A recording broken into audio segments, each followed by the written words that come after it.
নমস্কার, আমি স্বপ্না। আজকে আপনাদের কাছে বানিয়ে দেখাবো আরিয়ালি চিংড়ি।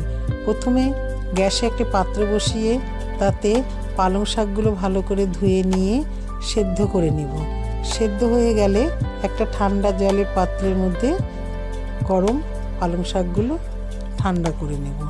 তারপর একটা মিক্সিং জারে সেগুলোকে তুলে পালং শাকটা মিক্সিতে পেস্ট করে নেব। তারপর চিংড়ি মাছগুলোর মধ্যে আদা, রসুন, পেঁয়াজ, হলুদ, নুন মাখিয়ে ম্যারিনেশন করে নেব। তারপর গ্যাস জ্বালিয়ে তাতে কড়াটা গরম করে চিংড়ি মাছগুলো ভেজে নেব।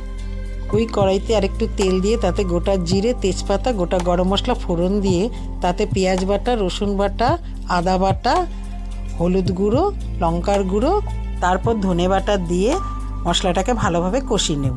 তারপর বেটে রাখা পালং শাক, টমেটো দিয়ে ভালোভাবে নেড়ে নেব। নেওয়ার পর একটু নুন আর টক দই দিয়ে ভালোভাবে একটু কষিয়ে নেব। তারপর চিংড়ি মাছ ভেজে রাখা চিংড়ি মাছগুলো দিয়ে তার মধ্যে একটু মিষ্টি দিয়ে নাড়াচাড়া করে নেব।